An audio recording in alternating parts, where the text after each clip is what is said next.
Bobo Dioulasso a vibré au lancement de la 3e édition du mois du patrimoine burkinabé. Le Premier ministre Rintalbaza Emmanuel Ouedraogo, représentant le président du Faso, le capitaine Ibrahim Traoré, a donné le coup d'envoi de cette célébration annuelle dédiée à la richesse culturelle de Burkina Faso. Institué en avril 2023, cet événement se déroule du 18 avril au 18 mai, plaçant cette année l'accent sur le thème patrimoine culturel et développement économique. Dans un message, le Premier ministre a souligné l'importance de magnifier les fondements de l'identité burkinabé et le rôle essentiel de toutes les composantes de la nation, notamment la jeunesse. Camarades, dans un contexte mondial marqué par la perte de repères, la culture est un rempart, une force de résilience.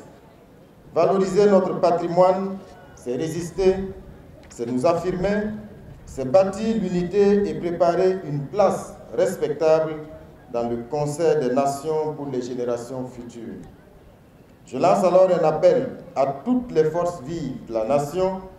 Engageons-nous avec ferveur durant ce mois dédié à découvrir, faire découvrir et célébrer notre héritage commun. Le ministre de la Culture a dévoilé un programme riche en activités incluant la journée nationale de la gastronomie, la journée du patrimoine mondial africain et la journée des coutumes et traditions.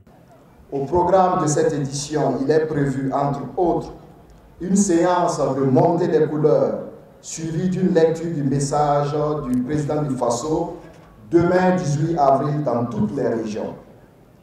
Le lancement dès aujourd'hui d'un challenge shooting sur les sites patrimoniaux, ce jusqu'au 18 mai.